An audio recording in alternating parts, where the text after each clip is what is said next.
नमस्कार, मैं राम दुलार। आप देख रहे हैं आवाज़ बुलंद। सलेमपुर के वर्तमान सांसद विद्यार्थी जी साथ में बैठे हुए हैं। 2024 के चुनाव के बाद पहला संसदीय सत्र पार्टिसिपेट करके ये लौटे हैं और आइए जानते हैं पहले सत्र का अनुभव कैसा रहा और आगे की रणनीति क्या बन रही है। देखिए, सबसे पहले तो मैं अपने लोकसभा क्षेत्र की जनता को बधाई देता हूँ जिन्होंने दूसरी बार मुझे सांसद बनाया और देश की पार्लियामेंट में पहुंचने का अवसर दिया। इसीलिए मैंने शपथ ग्रहण के बाद सलेमपुर लोकसभा की जनता जिंदाबाद का नारा दिया था, जो एक सुखद एहसास था।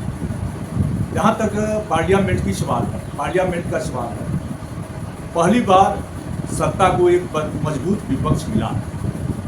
संविधान पर हमला करने से आज भी सत्ताबाज नहीं आ रही, क्योंकि ये परंपरा रही है कि डिप्टी स्पीकर का पद विपक्ष को दिया जाए, लेकिन सरकार मौन है।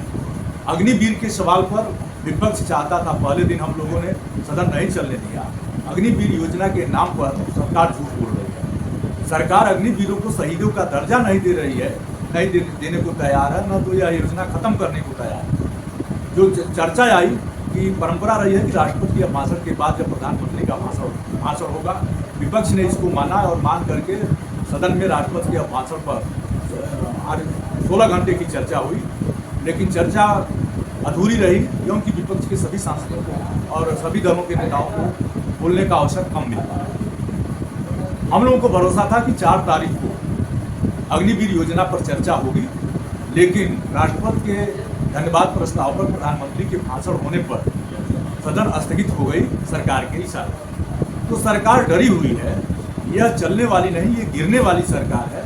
जन सवालों पर विपक्ष बहुत मुस्तैद है और जन सवालों को लेकर के सड़क से संसद तक विपक्ष इंडिया गठबंधन समाजवादी पार्टी संघर्ष करेगी।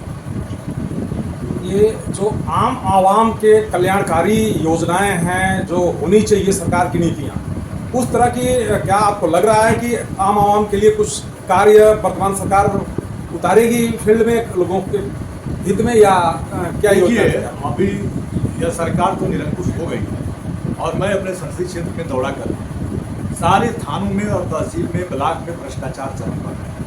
यह मेरे लिए एक चुनौती बन गई है। मैंने अखबारों में भी कहा है कि अगर ये भ्रष्टाचार नहीं रुका तो मैं धरना प्रदर्शन पर उतारूंगा।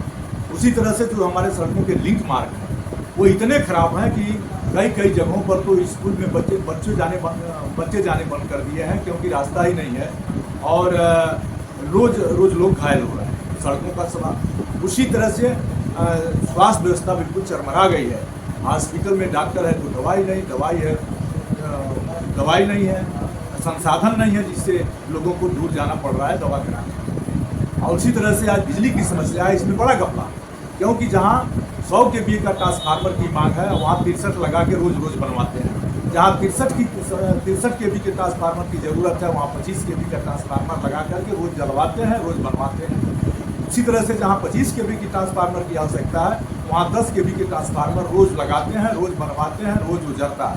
सरकार कहती है कि ऑनलाइन होने के बाद 48 घंटे में हम ट्रांसफार्मर दे देंगे, लेकिन 20 दिन हो जा रहा है और ट्रांसफार्मर नहीं बन पा रहे हैं, नहीं लग पा रहे हैं। तो बिजली से भी हमारे क्षेत्र की जनता परेशान है। इन सवालों को लेकर मैं मुस्तैद हूँ, अधिकारियों से वार्ता चल रही है। अगर हल नहीं हुआ तो इसको लेकर संघर्ष करूँगा। आपने देखा किस तरह से ये आवाम के लिए तत्पर हैं और एक सच्चे सिपाही के तरह से अपने क्षेत्र के लोगों की पीड़ा समझ रहे हैं और उसके लिए लड़ने को तैयार हैं। नमस्कार, जय हिंद, जय भारत, जय जवान, जय किसान।